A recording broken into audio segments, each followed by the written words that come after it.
Bang Nuim, kita akan lanjut nih terkait dengan topik bahasan kita yang kedua. Tadi kita ngomongin soal pemilu sela di Australia. Ini yang kemudian menjadi top of mind masyarakat dunia, terutama terkait dengan isu Donald Trump. Bukan isu lagi sih, Donald Trump akan menghadapi persidangan pada Selasa 4 April 2023. Dan Presiden ke-45 ini menghadapi lebih dari 30 dakwaan terkait penipuan bisnis dalam dakwaan dari Dewan di Manhattan, Amerika Serikat. Dan ini merupakan pertama kali dalam sejarah Amerika Serikat bahwa kandidat presiden sekaligus mantan presiden atau presiden ke-45 ini menghadapi tuntutan pidana, dan akan ada 6 tokoh utama yang akan muncul di sidang kasus kejahatan Donald Trump.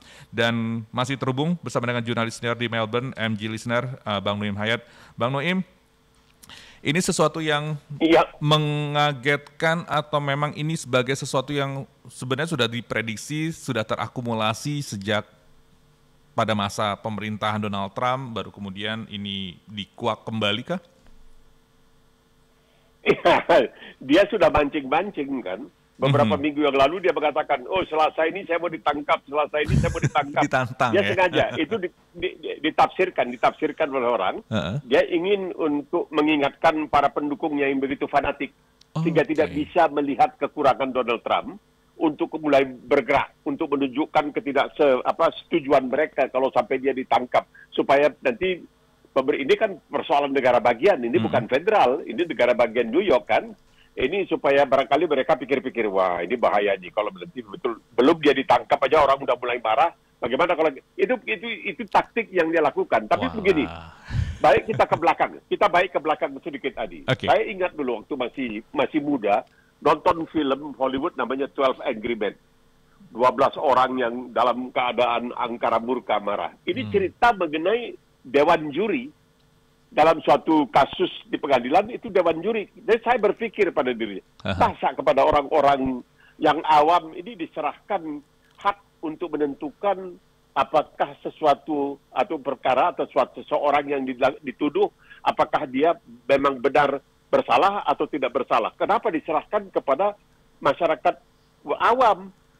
Itu rupanya pada akhirnya saya pelajari, saya ketahui untuk mendapatkan betul-betul rasa keadilan dari rakyat. Jadi boleh saja kuasa hukum berantem di sana-sana. Tapi akhirnya yang menentukan apakah bersalah atau tidak bersalah itu adalah dewan juri. Nah, dalam hal Donald Trump ini, 23 orang awam penduduk New York diminta untuk menjadi anggota yang disebutkan sebagai the grand jury, dewan juri agung. Jadi ada 2 juri. Juri pertama adalah yang disebutkan grand jury, terdiri dari 23 orang. Orang awam, dicobot dari sana sini dan sebagainya. Mereka ini mendengarkan nanti masukan-masukan yang diberikan oleh pihak kejaksaan atau pihak penuntut umum, dan mereka memutuskan apakah memang ada kasus untuk bisa dibawa ke pengadilan. Jadi tidak langsung saja, misalnya polisi tidak, tapi grand jury ini, orang awam ini yang menentukan. Nah, ke-23 orang awam yang dibentuk oleh penuntut umum bernama Alvin Bragg, kebetulan dari Partai Demokrat di kota New York, mengatakan ada dasar untuk memperkarakan. Jadi kalau istilahnya KPK itu ada 2 bukti awal, ada dasar untuk memperkarakan Donald Trump. Mereka yang memutuskan. Jadi kalau dikatakan bahwa ini merupakan permainan politik dan lain sebagainya, ini sebenarnya orang awam yang 23 ini. Mereka mendengar lalu, oh iya bisa. Nah, nanti kalau sekiranya dia diadili, baru dibentuk lagi satu dewan juri yang terdiri dari 12 orang. Yang setelah mendengarkan keterangan dari jaksa penuntut umum dan dari kuasa hukum pembela, harus memutuskan siapa sebenarnya yang benar. Penuntut umumkah atau pembela yang benar? Kalau pembela yang kuasa hukum yang benar, ya maka dia dibebaskan. Jadi ini yang terjadi sekarang ini. Bukan permainan politik, tetapi murni keputusan 23 orang awam yang mengatakan atau menyimpulkan ada dasar untuk memperkarakan Donald Trump. Nah, ini yang tidak disadari oleh banyak orang. Donald Trump pinter, dia mengatakan, oh ini tidak, ini adalah permainan politik, saya ingin dijadikan semacam dikorbankan dan lain sebagainya, padahal saya ingin menyelamatkan Amerika, mereka ingin menghalangi. Bukan itu saja, Donald Trump mengatakan, mereka ini sebenarnya ingin menghajar orang-orang awam yang pro pada Partai Republik di Amerika. Saya berdiri di hadapan, katanya, paling depan, supaya bisa menjadi semacam baluarti, atau menjadi benteng terhadap mereka ini. Wah, Donald Trump ini luar biasa. Saya ketawa ya kalau baca keterangan-keterangan dia, ucapan-ucapan dia. Tapi di Amerika banyak yang mengatakan Donald Trump ini, pertama, dia sangat pro kepada Tuhan. Kedua, dia pro kepada rakyat. Ketiga, dia pro Amerika. Mereka itu tidak bisa diajak untuk berunding, untuk berbincang, untuk berbantah dengan rasional. Karena mereka sudah begitu yakin, aku yakin, bahwa Trump ini memang dikirim oleh Tuhan untuk menyelamatkan Amerika. Bang Noim, sebelum kita melanjutkan ke pertanyaan berikutnya, ini ada informasi terkait dengan Presiden Amerika ke-45 ini yang siap menghadapi pertarungan hukum ya dalam kasus uang tutup mulut. Dan kesiapan Donald Trump sendiri ini diungkapkan oleh pengacara Trump, Joy Tacopina, ketika Trump bersiap-siap datang ke pengadilan pada hari Selasa untuk mendengar pembacaan tuduhan-tuduhan terhadapnya. Mantan Presiden Amerika Serikat Donald Trump siap menghadapi pertarungan hukumnya dalam kasus uang tutup mulut, kata pengacaranya ketika Trump bersiap-siap ke pengadilan pada hari Selasa untuk mendengar pembacaan dakwaan terhadapnya. What I hope is that we get in and out of there as quickly as possible, that it's at the end of the day a typical arraignment where we stand before the judge, we say not guilty, we set schedules to file motions and whatnot or discovery, and we move forward. Demikian pernyataan pengacara Trump, Joe Tacopina, yang menyatakan bahwa ia berharap proses sidang dakwaan berjalan singkat, di mana Trump akan menyatakan tidak bersalah dan dilanjutkan dengan penetapan jadwal untuk mengajukan mosi maupun keberatan, serta menyampaikan temuan-temuan. Pendakwaan ini akan menjadi peristiwa bersejarah, mengingat Trump adalah mantan Presiden Amerika Serikat pertama yang didakwa secara hukum. Nah, Bang Noim, ini sebagai Presiden ke-45 Donald Trump ini menghadapi lebih dari 30 dakwaan, kalau nggak salah ini terkait dengan penipuan bisnis dalam dakwaan dari Dewan di Manhattan, Amerika Serikat. Apakah dari 30 dakwaan ini akan membawa Donald Trump bisa dikenakan tuntutan pidana atau bahkan hanya jaminan aja? Paling tidak ada 3 yang berat, yang akan memberatkan dia. Ada 3 kasus. Pertama, ini perkara dari yang disebut Stormy Daniels. Ini aktris film-film orang dewasa istilahnya. Artinya film porno lah. Blue film nih. Namanya Stormy Daniels. Dan dia mengatakan, wah saya dikasih 130.000 untuk tutup mulut ya nggak apa-apa. Dan rupanya memang terjadi sesuatu antara dirinya dengan Trump. Pada waktu itu istri Trump, Melania, baru melahirkan.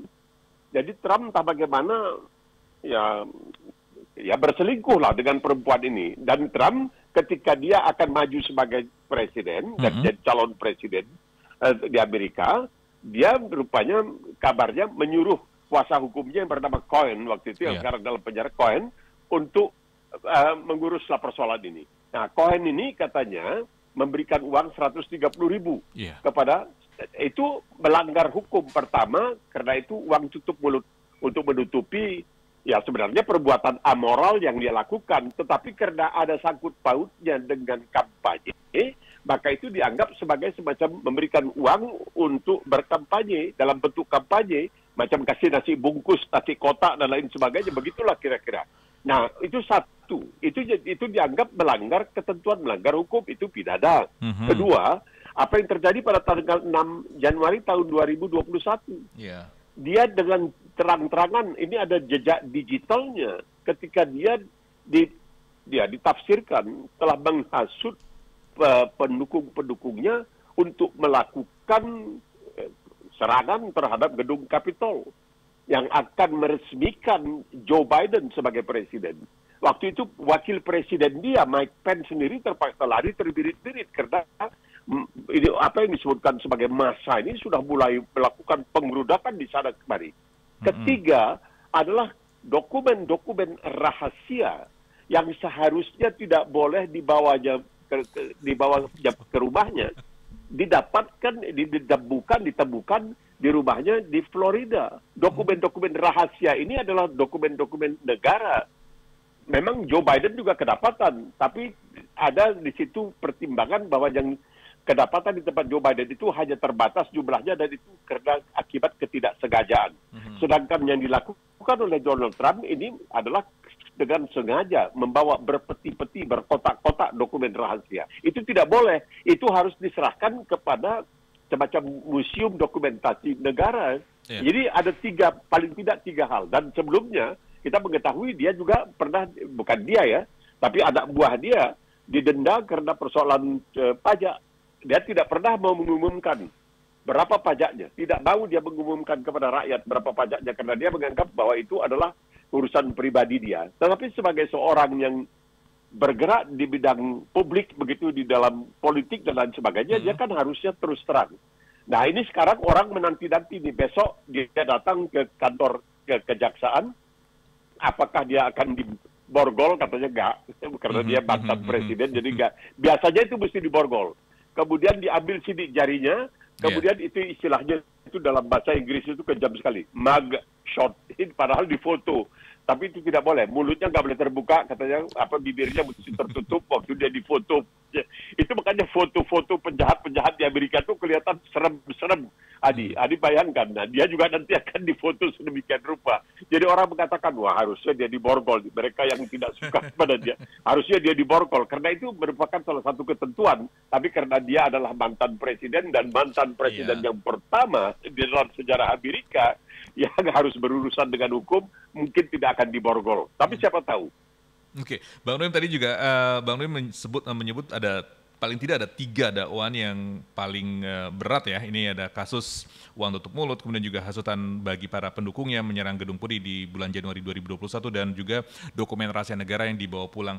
Tapi juga tadi di awal-awal kita sempat ngobrol bahwa ini mungkin ketika Trump mengetahui bahwa Selasa ini dia akan diadili, justru dia berkoar-koar. Ini juga akan menjadi taktik atau juga akan menjadi siasat atau juga jembatan buat Donald Trump untuk wake up call bagi para pengikut atau pengikut pendukung pendukung fanatiknya untuk bisa kemudian Trump sendiri kan akan coba untuk running di pemilihan berikutnya. Ini kontraproduktif atau memang ini juga sebagai marketingnya Donald Trump untuk bisa kembali meng-wake up call para pengikutnya, Bang Noem? Ada dua pandangan. Yang satu mengatakan bahwa ini bisa sangat membantu agar dia menjadi lebih populer, agar mereka yang selama ini begitu membabi buta berpihak kepada dia, mengagungkan dia, mendewakan dia, menganggap dia yang paling hebat dan sebagainya, akan lebih sayang lagi kepada dia, atau bisa juga ini menjatuhkan dia. Dan ini menariknya adalah bahwa Kongres yang sekarang ini dikuasai oleh Partai Republik juga berusaha untuk mencoba untuk mempengaruhi, terpaksa oleh Alvin Bragg dikatakan ini bukan persoalan politik, ini persoalan hukum, dan di Amerika itu tidak ada orang yang di atas hukum. Siapapun orangnya tidak bisa di atas hukum. Jadi sekali ini nampaknya Trump bisa kena batunya. Tapi seperti dikatakan tadi ada dua gendangnya. Bisa ini memberikan kesan kepada orang yang naif, orang-orang awam yang tidak begitu mengerti, oh dia ini sedang dipersekusi, sedang dizalimi dan lain sebagainya. Tapi ada yang mengatakan, ya udahlah, memang begitulah orangnya. Karena coba barangkali Adi ingat ya, menjelang pemilihan presiden tahun 2016, itu ada rekaman dia, suara dia, rekam ketika dia mengatakan, alah perempuan, nggak ada. Perempuan mana sih yang nggak mau kalau ada uang, semua perempuan bisa, saya bisa pegang. Dia mengatakan seperti itu, tapi perempuan-perempuan di Amerika itu ya biasalah, laki-laki memang ngomongnya seperti itu. Jadi banyak juga yang menganggap bahwa itu sesuatu yang hebat lah dia sebagai seorang laki-laki, dia berani melakukan hal-hal tersebut kepada perempuan-perempuan lain dan sebagainya. Jadi ini ada dua gendangnya. Dia ini bisa tambah mempopulerkan dirinya, tapi bisa juga menganjlokkannya. Karena begini, saya baca buku yang ditulis oleh keponakannya. Keponakan darah daging dia lah. Keponakannya ini sekolah di jurusan psikologi dan punya S3 di psikologi. Dia menulis sebuah buku dan dia menceritakan bahwa orang tua Trump itu yang berasal dari Jerman dan seorang kalau sekarang ini pengembang lah istilahnya, itu tidak pernah mau mengatakan bahwa ini yang si Trump ini salah. Semua kesalahan Trump ini ditimpakan kepada anak yang lain. Jadi ada abangnya kalau tidak salah namanya Fred ya. Fred ini tidak mau mengikuti jejak orang tuanya berkembang di pihak dia karena dia melihat orang tuanya ini melakukan sogok sini, sogok sana untuk melakukan pengembangan, membangun gedung ini, gedung ini. Dia tidak mau. Akhirnya dia belajar untuk menjadi penerbang, menjadi pilot. Dan dia sempat menjadi pilot perusahaan penerbangan Transworld Airlines. Sekarang sudah tidak ada. TWA. Dulu terkenal sekali itu. Pan Am dan TWA. Apa dikatakan oleh orang tuanya terhadap anaknya yang menambah? Kau ini sebenarnya nggak lebih dari supir truk. Cuman kau bawa pesawat terbang. Begitu. Tapi Trump ini dipuji-puji setengah mati. Dan tidak boleh ada yang mengatakan Trump ini salah. Dan Trump ini susah untuk menyatakan yang sebenarnya. Lebih suka dia dusta sini, dusta sana, dan sebagainya. Jadi dari kecil teranja-anja sampai besar ini terbawa-bawa. Sampai sekarang memang dia agak susah untuk berterus terang, untuk menyatakan yang sebenarnya dan lain sebagainya. Jadi ini dikatakan oleh keponakannya sendiri. Ini dikatakan oleh keponakannya sendiri. Sampai akhirnya abangnya itu meninggal dunia karena dia rupanya sangat terpukul oleh perlakuan orang tuanya. Dia jadi minum, berokok, dan lain sebagainya. Jadi Trump ini dari sejak semula sudah dididik oleh orang tuanya sedemikian rupa sehingga tidak bisa melihat kenyataan. Kenyataan itu adalah kenyataan dia, bukan kenyataan yang sebenarnya. Bang Nuim, skenarionya gini, kalau misalkan 3 tuntutan utama yang tadi kita sebutkan dan kita jabarkan tadi itu adalah pada akhirnya tidak membuat Donald Trump menjadi seorang narapidana dan kemudian dia lolos untuk pemilihan presiden selanjutnya. Tapi apakah itu akan menjadi batu ganjalan ketika kemudian Trump memimpin Amerika Serikat sebagai presiden ke-47 seperti itu? Jika memang lawan politiknya akan mengungkit-ungkit kisah lama Trump yang sebelumnya terjadi. Iya, tapi dia kan dengan mudah bisa menepiskan. Dan di situ ingat nggak? Adi ingat itu ada Fox TV yang kepunyaan Murdoch, orang Australia. Itu televisi itu tidak bisa melihat kekurangan Trump. Tidak bisa. Mereka sadar, mereka tahu bahwa Trump itu bohong, dia dusta, tapi tidak.